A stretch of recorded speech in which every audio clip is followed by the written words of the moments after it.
Tell me, what does Tupac Amaru Shakur mean?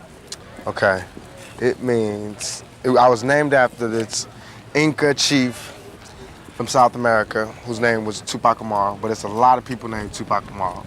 It's like a whole tribe named Tupac Amaru. So my mom named me after this Inca chief, and I think the tribal breakdown means like intelligent warrior, something like that. But I see. he's a deep dude. He is. If I go to South America, they're gonna love me, I'm telling you. It's like you don't even want to see me. They call this place Weirdo Beach. I don't know, it ain't that weird to me. But you'll see why they call it. When you first moved to Oakland, that was your first stop in California? Right. And No. Marin City was before Marin Oakland. City? Okay. Then Oakland. Well, you left Baltimore and came to Marin City. Yes. And when you were in Baltimore, you were in a school of the performing arts. How Yes. come you didn't enroll in one when you came to California? I couldn't find one when I came to California, and I was broke, so I had to go to a regular high school. But you eventually dropped out, right? Yeah, sure did. I didn't have enough credits. Like, everybody was about to graduate. I went into the 12th grade, was about to graduate, everything. Right before I was about to graduate, they was like, you got to come back next year and get a health credit and a physical education credit. And I was like, oh, hell no. I had just barely made it out with money coming to school and lunch money and all that. I said, I got to get paid. I got to find a way to make a living. So I dropped out, knowing that I would have graduated. It wasn't no big thing. Not to say that y'all shouldn't graduate, but for me at that particular time, it was more important that I find somewhere to live. But you did get your GED. You moved out on your own. Mm-hmm. And what did you get as far as a job is concerned? What did you do when you stopped going to school? I only had 2 jobs ever in my life. One was in Round Table Pizza. I used to make the pizza, but it was good. It was the perfect job, Tabitha, because I was hungry and I got to like eat all the toppings off people's pizza. That's why, because everything is right there. Could you imagine? I was making pizzas on the side, bringing pizzas home. I'm calling in my own deliveries. You know what I mean? Let me get 2 shrimp with everything. But that job, I lasted about a month. Then I worked as the guy that packs your bags in the supermarket for about, 2 weeks. Then the dude kept catching me writing raps by the time clock. I used to be like, I'm gonna write for Instead of loading people's groceries. She could carry her own shit. So did it ever occur to you that you might be able to get scholarships to go to college, or was that just not even an issue? I always wanted to go to college, but I wanted to go to college and be comfortable. Like how people, I don't know, this might be presumptuous, but like I know a lot of people that are in college, they have their lives already okay, you know what I mean? Like someone's paying for them to go to college. They have somewhere to live. They have somewhere to live while they're going to college. You know, they get money, all that. Somebody can pay their tuition and all of that. I don't have that. And until I can have that, I can't go to college, even though I want to, because that turned me on. With all the encouragement that you got in Baltimore at the High School of Performing Arts for your acting, did it ever occur to you to come out to California and be a professional actor here when your mom moved out here? Nah, that was the last thing on my mind. When I came to California, I was broke, nowhere to stay.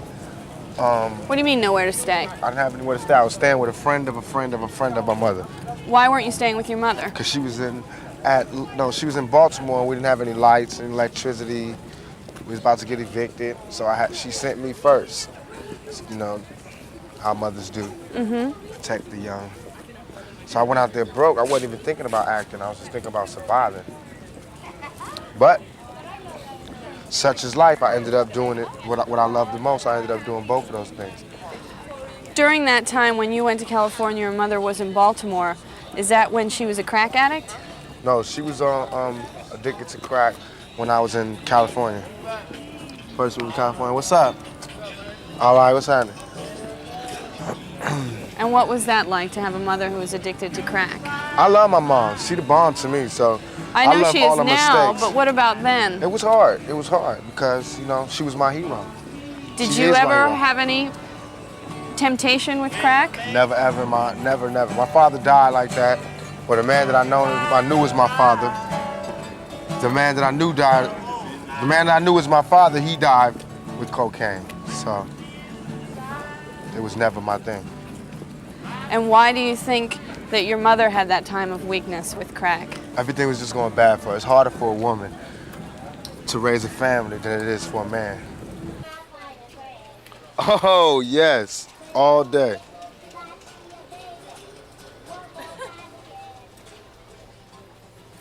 What you think? A little bit of meat? Tip it to the side, a little something, something.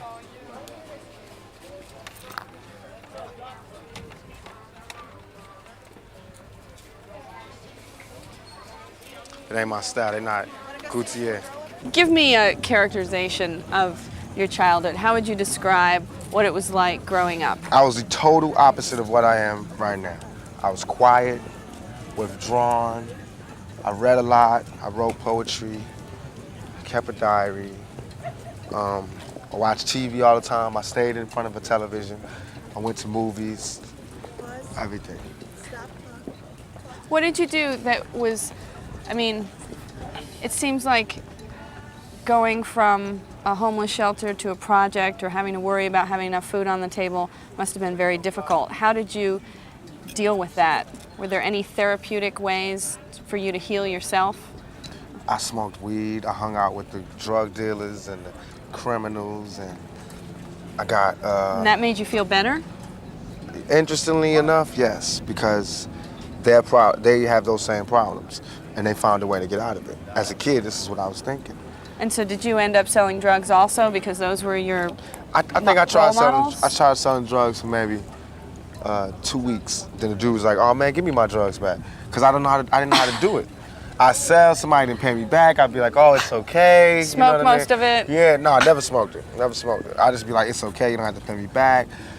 Dudes would give me their watch and say, you know, "Give me this amount for my watch." Like in your pawn shop all the Yeah, time? and I give him his watch back, and he didn't give me no money. So dude's like, "No more for you." So then the dope dealers used to just look out for me when I would come back from school. They'd just give me money and be like, "Don't get involved with this. Get out there, do your dream." So they was like my sponsors.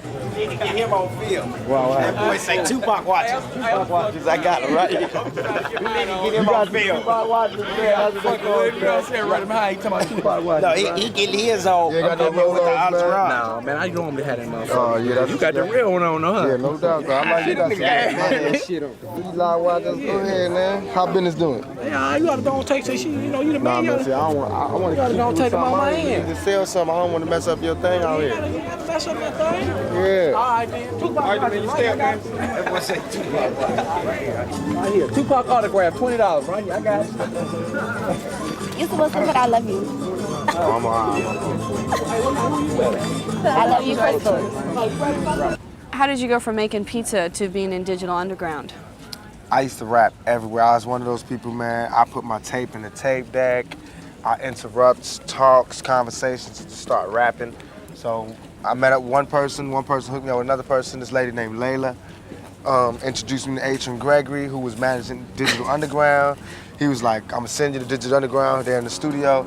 You just rap for Shock G on the spot. If he like you, then I'll pick you up." And so what was your first interaction with Shock G? Was he totally impressed? Yeah, I just walked in, rapped for him. He's like, "Okay, good, you're in. Boom, boom, boom. I'll see you later." And I just left, walked out of there like, "Dag." Was he wearing that big nose thing Nah, for he it? was just chilling. He was just normal. Do you look back on those days with fondness or a little embarrassment? I look back with the greatest fondness. Those were like some of the best times of my life because... Well, when I mentioned Digital Underground to you yesterday, you were like, duh! No, because it just brings back like silly, yeah, I guess it's I mean- embarrassing too, but it's all funny to me, it's all good. The silly parts is like me running around in zebra print underwears and making simulated sex with blew up dolls and just, we had like the funniest, craziest show. I think hip hop need another Digital Underground right now. Do you ever talk to any of them anymore? No doubt, Shock G. He was involved with Me Against the World. He came to see me in jail. He did? Yeah, no doubt.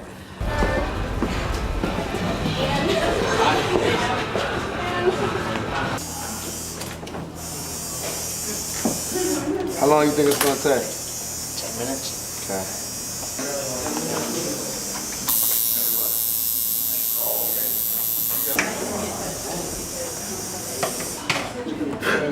First, look at just in black. Yeah. With that, look at $40 minimum charge. At what point in your early life were you introduced to this quote-unquote thug mentality? When I was out there by myself, with nowhere to stay and no money, Which city? and In California? bits of it was in Baltimore. Pieces of it was in Marin City, and then the rest came in Oakland. And what was your In first LA. introduction? Drug dealers or? Drug dealers, pimps, prostitutes. That's really it. Criminals. But they weren't like young, glamorous guys, you know. They weren't like. Well, they why didn't did you want to seduce hang me out like with that. them then? They the only people that cared about me at that point. When I had nowhere to go, But you and said I was your mother hungry. always cared about you. She did, but she was lost at that particular moment, and she wasn't caring about herself at that moment. Being a man, I needed a father. I needed a male influence in my life, and these were the males. The other males who could have been a more positive influence on me were too scared to come where I was, or they didn't have the money, or they didn't have Right. the heart, or whatever. Well, tell me about not growing up with a father. Why didn't you grow up with a father? It's not just me, it's a lot of people, but I In your didn't case. because, I mean, the times that I came up in was like the late 60s, they were still having free love, you know, they was just hitting what they was hitting. And my mother got pregnant and wasn't really getting with the guy that She was got her married to pregnant. someone else at the No, time, no, she right? wasn't married. No? My mother was out just living her life. Thank you, I appreciate it. Thank you. And she got pregnant and had me. I didn't have a father. Did Did you my know father- who the father was, your biological father? I still don't know who it is, for sure. I've never taken any blood tests. The guy who I knew was my father, who claimed to be my father, he passed away, he died. And is that legs? Yes, but then recently after I got shot, this other guy came and was like, he was my father and he looks like me. He been in the jail to see me. His kids look like me. Well, what was that like? That was the bug out. I just woke up and he was standing over me. So In jail? when I was in the hospital, And what did do you believe him? I do in a way because he looks like me and his kids look like me. Why don't you get a blood test to find out? It's scary. Is it pointless now? In a way, I mean, I'm not gonna love him anymore or love him any less, so it's pointless. Did he explain why he left? Yeah, What did he say? it was personal. It wasn't, I don't want to Okay. put his word. I'll tell everything about me, but I Right. don't want to No, that's give fine. out his business. That's cool. Can you tell me why you looked at legs as your father? Because the way my mom's told me was like, he didn't even care. He was like, yo, because he slept with her around the same time. So he was like, you had a kid? She was like, yeah. He came and saw me in the bed. I had a real big head when I was a little kid, same thing like right now. And he's like, oh, that's my son. No blood test, nothing. He was just like, that's my son. Took care of me, gave me money, but he was like a criminal too. He was a drug dealer out there doing his thing. And so he only came, bought me money, material things. You said that you had to go through a lot of tough times on the streets and you had to suffer a lot of abuse as a child. What Yeah. kind of specific abuse are you talking about? I'm gonna write a book and tell everything. So you're not going to tell me? Then I wouldn't mean, get are no- we talking? Then I wouldn't get no money for my pain. I'd rather write a book about it. Get paid for my You don't pain. count all those #1 albums as money for your pain? Yeah, but I want to write about it to be deeper. All right. All right. Your mother has said that Tupac is always. Your mother said Tupac has always been the person who makes up the game. Yeah. Do you know what she meant by that? I don't know what she meant, but How do you interpret it? that I puts it down. You what? I put it down. I put it down. If it's about rap music, if it's about acting, whatever, I want to get into the head seat, to the front seat. So I do what I got to do to get to the front seat. I work hard. I got to be involved. I got to excel at it. It can't be a small thing. It got to be a big thing. And I believe that I'm a natural born leader. I don't really take orders. I can take orders because I'm a good soldier, but I like to give orders. I like to say, I like to follow my own heart, but I don't like to control other people. Right. I think everybody should be the leader. Well, that's why it confuses me. It seems like those characteristics are the characteristics of somebody who would want to find out who shot them. I don't understand why you can take 5 bullets and not be doing everything in your power to find out who did it. Because I'm saying, like, and then what do I Do do? you not believe that there's justice? Do you not And believe then what you do I have do a when I shot? find them? And then what do I do when I find them? Press charges. But the Attempted police murder. know who shot me. And you don't believe that they're doing all they can to do that? They're not doing everything they can to do that. They know who shot me. I already know who shot me. Number one. Number two, But if it's like everybody knows who shot me. The police know who shot me. I don't if have they no know problems. who shot you, how come you don't know who shot you?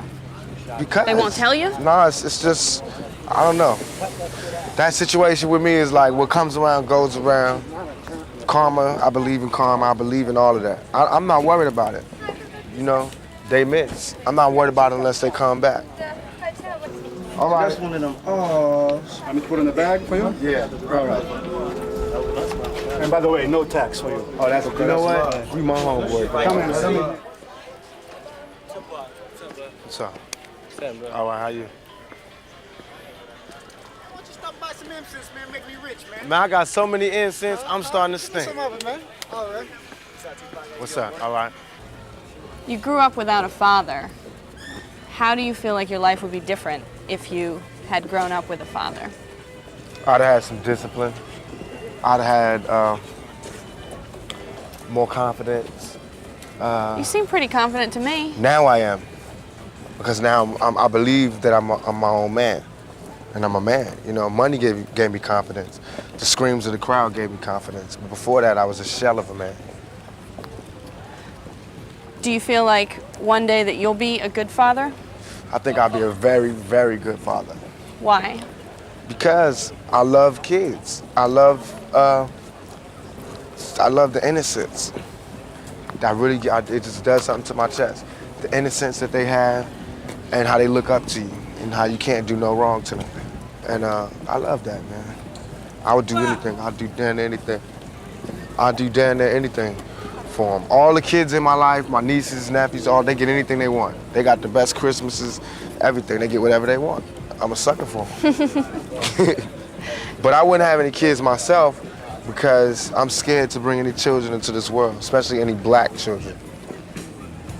For now For or right forever? now. Just for right now. Tell me about being raised by a mother who is a Black Panther. It was great to me because she taught me how to be more international instead of being local.